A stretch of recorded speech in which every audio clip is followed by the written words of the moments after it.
What's up, everybody? I know this is coming out a little late, so we're going to try to get the Thursday night theory here for you. Cincinnati, Baltimore.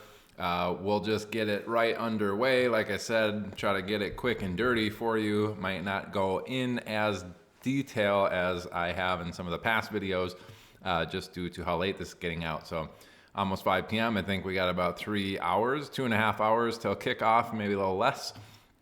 So getting into this matchup, we do have Cincinnati heading into Baltimore. Baltimore 6-point home favorites with a 52.5 Vegas game total. For those of you who don't know, try to get things like 47 and over. 52.5 is astronomical. So this is very good offensive environment.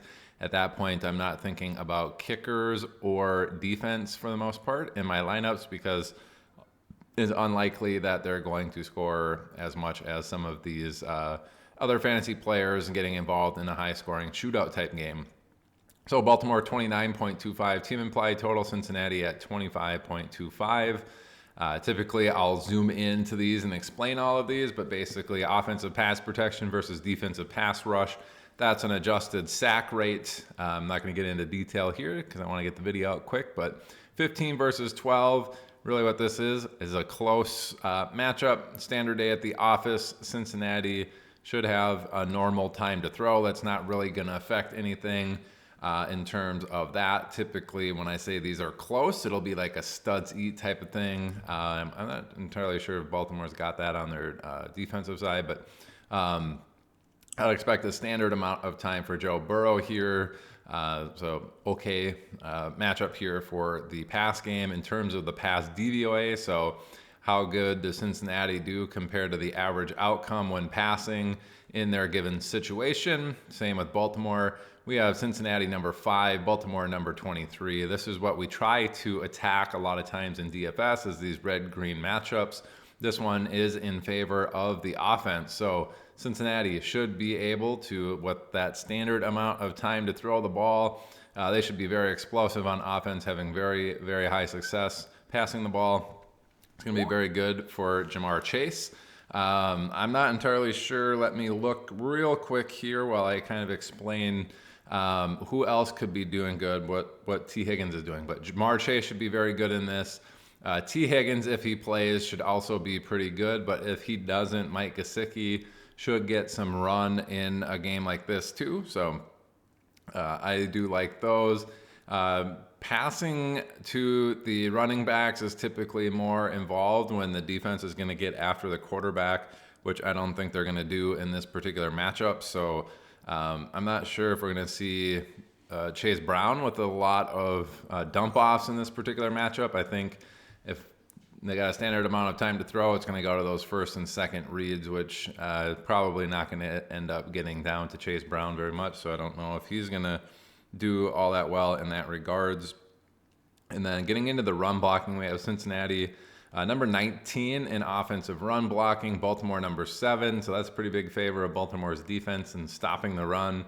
And then the run DVOA, how is Cincinnati doing in given scenarios compared to the league average, and how is Baltimore's defense? That's another red-green matchup here in the favor of Baltimore. So very poor game here for the run game or the run attack here in Cincinnati.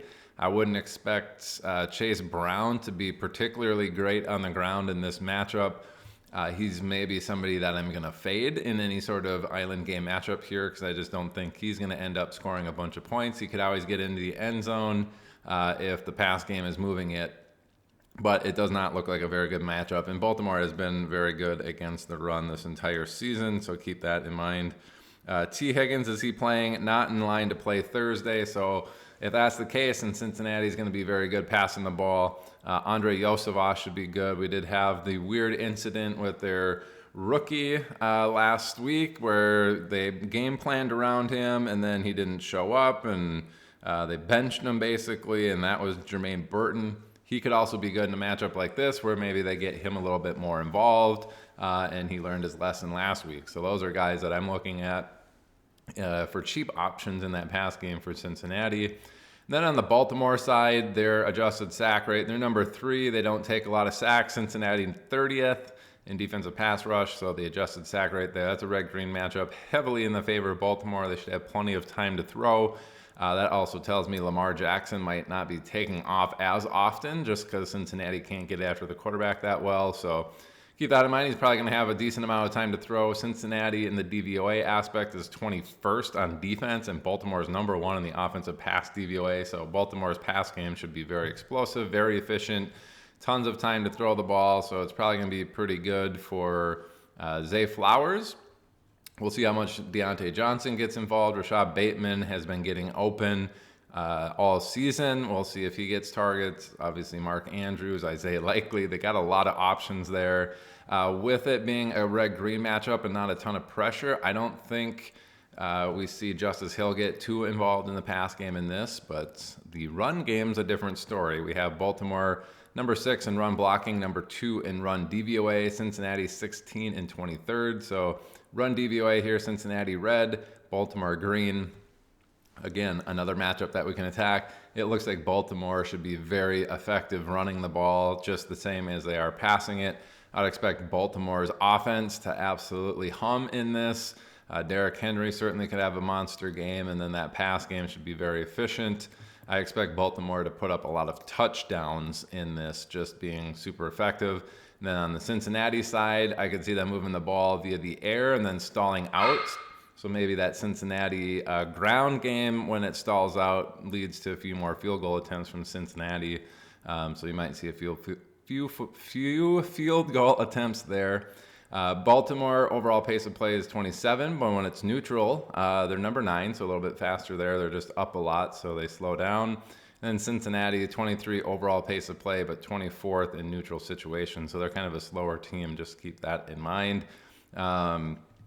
I think this is a good Vegas line, 6 points. I think Baltimore is going to put up close to 30 points. Cincinnati should be able to move the ball via the air. They might stall out on a few drives, but I think they'll otherwise be good. It should be a nice, healthy back and forth affair.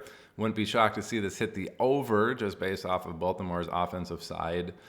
Even if Cincinnati can't keep up, I could see Baltimore putting up 40 themselves, and Cincinnati, maybe if they're at 17 or something, that's not great, but that will get them there provided Baltimore scores 40. So that's how I see this game, folks. Sorry it's so short, but yeah, we're going to get this out to you, and hopefully you can go out there and we can win some money together. See ya. Bye.